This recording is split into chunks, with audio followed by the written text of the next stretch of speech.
Assalamualaikum warahmatullahi wabarakatuh. Saya Devi Nadia Ramadhani. Saya akan mereview 3 buku untuk memenuhi UAS mata kuliah Sejarah Masyarakat Islam. Yang pertama, saya akan mereview buku Menemukan Sejarah Wacana Pergerakan Islam di Indonesia, karya Ahmad Mansur Suryanegara.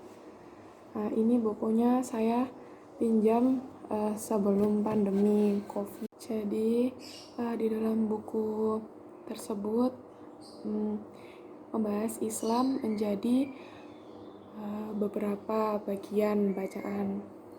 Pada bab pertama yaitu umat Islam dalam problem penulisan sejarah. Nah, dalam bab ini ditulis dalam beberapa bagian juga membahas tentang Al-Quran, membahas tentang Islam untuk disiplin ilmu sejarah, dan kemudian menjurus pada sejarah lokal dalam kaitannya dengan sejarah Islam di Indonesia. Untuk bab kedua sendiri yakni menjelaskan tentang teori-teori Islam masuk ke Nusantara dan juga masuknya Islam dan meluasnya Islam di Jawa Barat. Kemudian juga dibahas tentang rasionalisasi Wali Songo, kisah sejarah Wali Songo. Kemudian di bab ketiga ada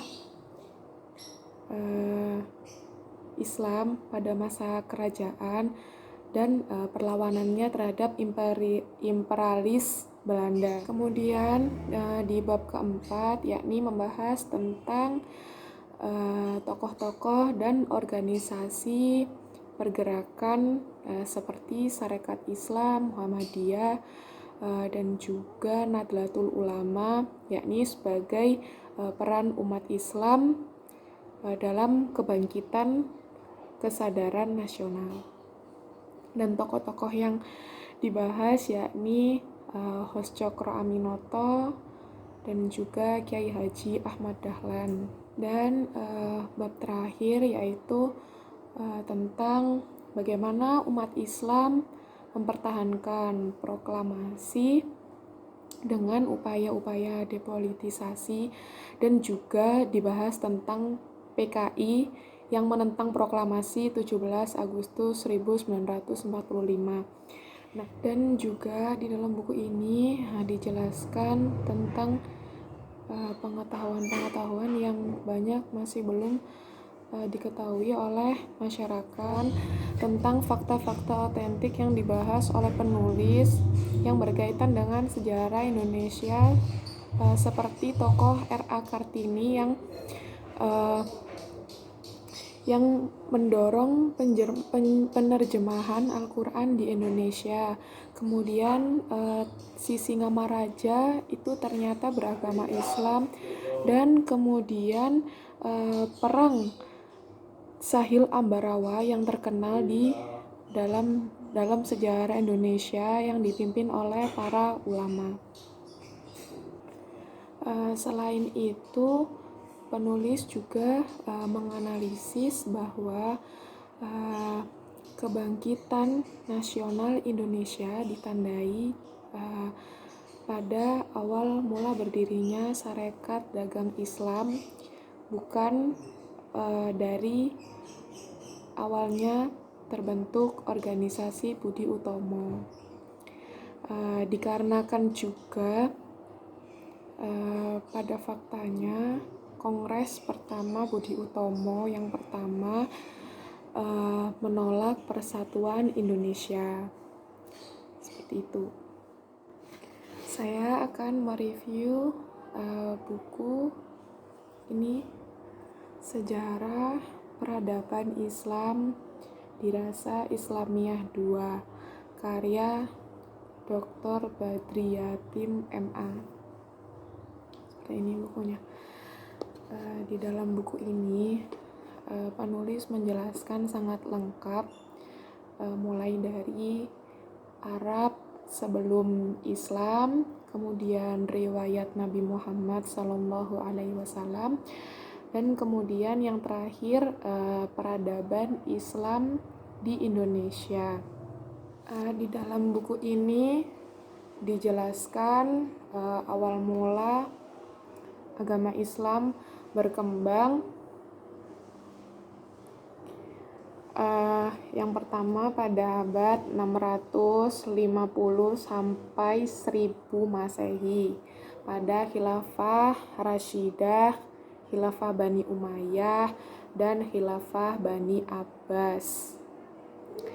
Buku ini juga menjelaskan bagaimana keadaan Islam setelah Renaissance Eropa. Dan buku ini juga menjelaskan tentang perkembangan agama Islam di benua Eropa dan menjelaskan perkembangan agama Islam di Spanyol terhadap Renaissance Eropa. Kemudian juga pada buku ini juga dijelaskan tentang kemunduran dan faktor-faktornya dinasti-dinasti Islam, dan juga menjelaskan perkembangan dan kemunduran Islam di berbagai belahan dunia, khususnya Eropa, Asia, dan Timur Tengah. Dalam buku ini juga dijelaskan tentang berbagai tempat peradaban Islam. Yang pertama ada Baghdad, Kairo, Isfahan, Istanbul, Delhi, Andalus, Samarkand, dan Bukhara. Secara singkat, dalam buku ini dibagi menjadi 3 periode, yakni periode klasik, periode pertengahan, dan periode modern. Pada periode klasik, kebudayaan dan peradaban Islam identik dengan kebudayaan dan peradaban Arab, sejalan dengan dominasi bangsa Arab dalam pemerintah dan bahasa. Pada periode selanjutnya dimulai terjadi perubahan-perubahan secara signifikan dengan muncul dan berkembangnya beberapa peradaban Islam yang sampai saat ini tercatat 4 kawasan pengaruh kebudayaan Persia, kawasan pengaruh kebudayaan Turki, dan pengaruh kebudayaan India Islam yang selalu menjadi objek kajian Islam kontemporer.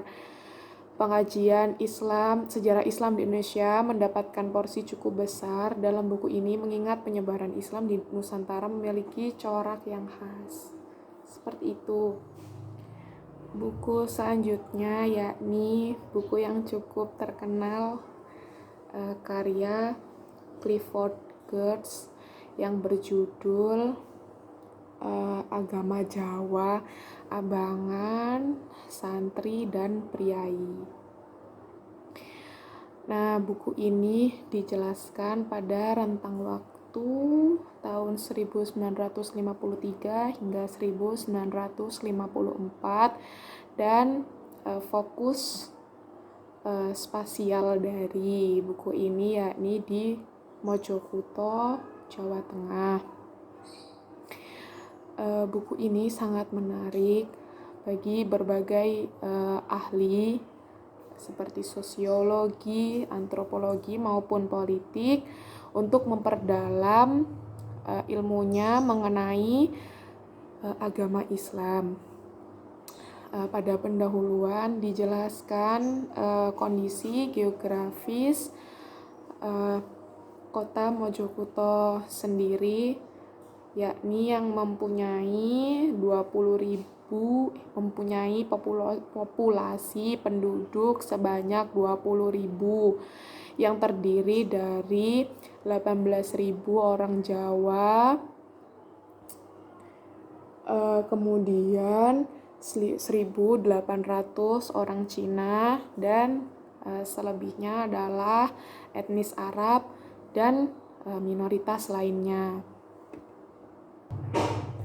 Konsep yang diperkenalkan oleh Geertz yakni dengan menganalisa tipe budaya utama sesuai dengan kepercayaan agama, preferensi etis, dan ideologi politik, dan dibagi menjadi 3.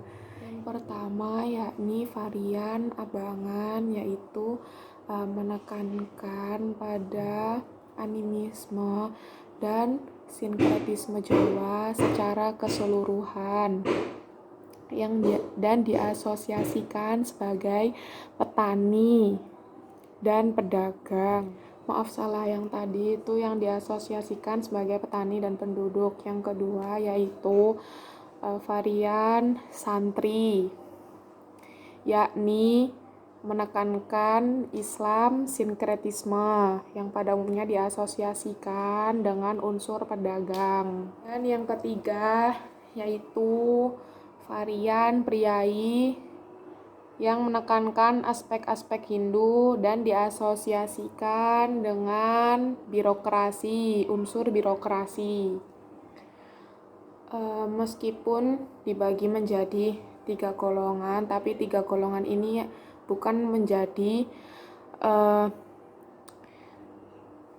kategori-kategori dari satu klasifikasi. Yang pertama varian agama abangan, yakni pada intinya pada varian agama abangan ini menjelaskan beberapa ritual-ritual seperti selamatan,